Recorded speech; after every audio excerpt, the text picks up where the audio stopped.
Buenas tardes, mi nombre es Valeria Boyle y soy residente de primer año del Centro Oftalmológico León y hoy vamos a hablar acerca de la ptosis palpebral y también la técnica quirúrgica de fijación frontal. Se conoce como ptosis a la posición anormalmente baja del párpado superior, la cual puede ser tanto congénita como adquirida. En la clasificación puede ser la ptosis de tipo neurógena, que es la que se debe a efectos de inervación, como por ejemplo la parálisis del tercer par y el síndrome de Horner.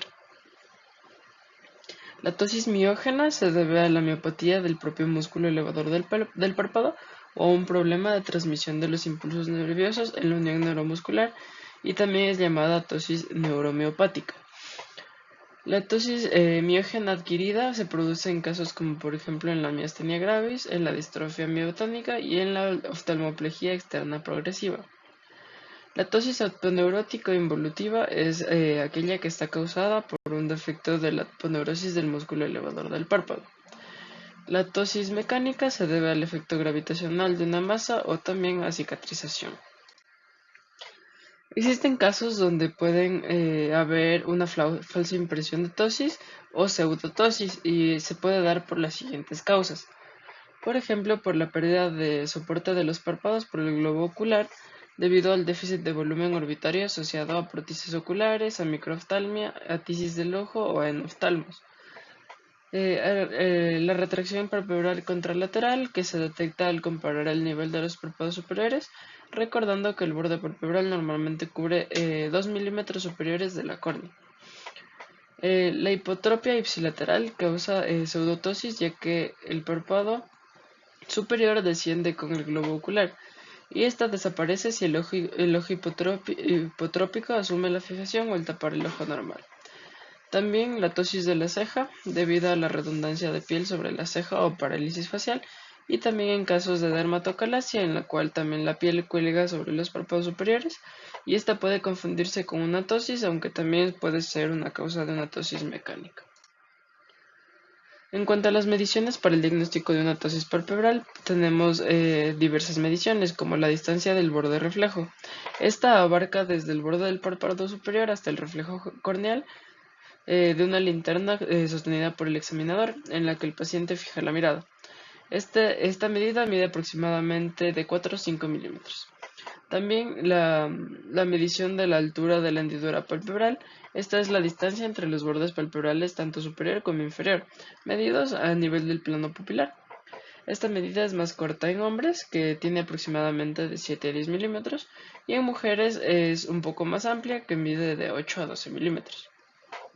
La ptosis unilateral puede cuantificarse haciendo la comparación de la medición de un lado con el otro y se gradúa como leve hasta 2 milímetros de diferencia, moderada hasta 3 milímetros de diferencia y grave de 4 milímetros o más. La función del músculo elevador del párpado o excursión del párpado superior se mide realizando apretando con el pulgar el nivel de la ceja del paciente para que de esta manera se impida la acción del músculo frontal y con los ojos mirando hacia la parte de abajo. A continuación, después de realizar esta detención del músculo, se le pide al paciente que mire todo cuanto pueda hacia la parte superior o hacia arriba y se mide la distancia recorrida por el borde del párpado superior con una regla.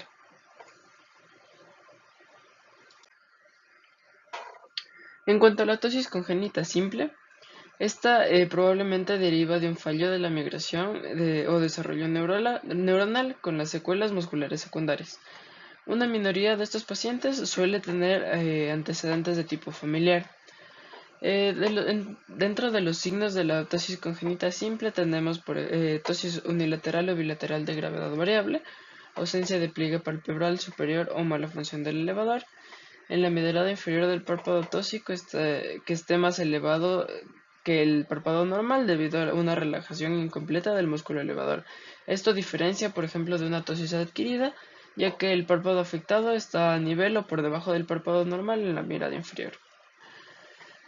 También la caracteriza ya que tras una corrección quirúrgica el retraso del párpado en la mirada inferior puede llegar a empeorar.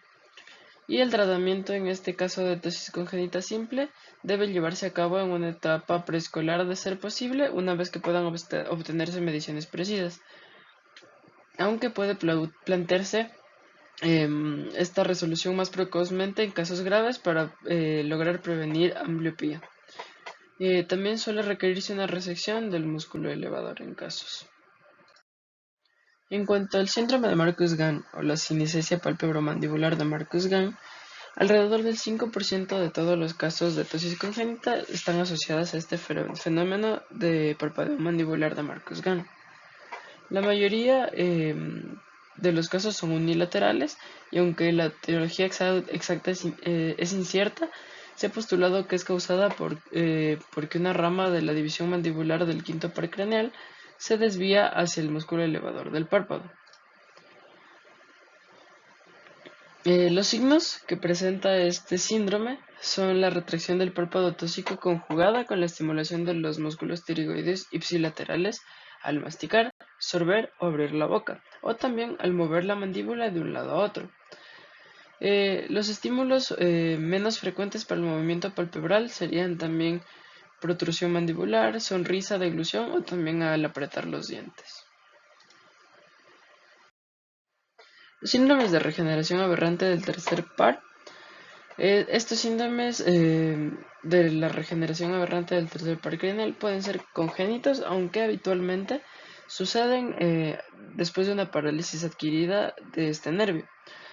Hay movimientos extraños del párpado superior asociados con los movimientos en los ojos. Por ejemplo, podemos ver en la imagen que el párpado tósico se eleva al mirar hacia la derecha.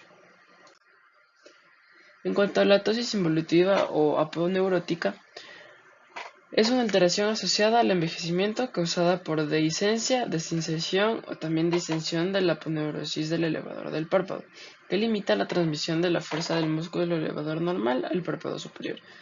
Debido a la fatiga del músculo de Müller, muchas veces o a menudo empeora al final del día, por lo que se suele confundir esta ptosis con una ptosis miasténica. En esta ptosis involutiva hay un grado variable de ptosis, normalmente suele ser bilateral, con ascenso del pliegue palpebral superior y una buena función del músculo elevador. En cuanto a la ptosis mecánica, esta se debe a la dificultad para moverse del párpado superior y puede ser causada tanto por dermatocalasia, también por tumores grandes como por ejemplo el neurofibroma que se observa en la imagen de la izquierda, o tejido cicatrizal pesado, edema acusado o lesiones orbitarias. En cuanto a la técnica quirúrgica de fijación frontal o también llamada suspensión a la ceja, esta se suele emplear en ptosis severas o de más de 4 milímetros o también con muy mala función del músculo elevador de menor de 4 milímetros.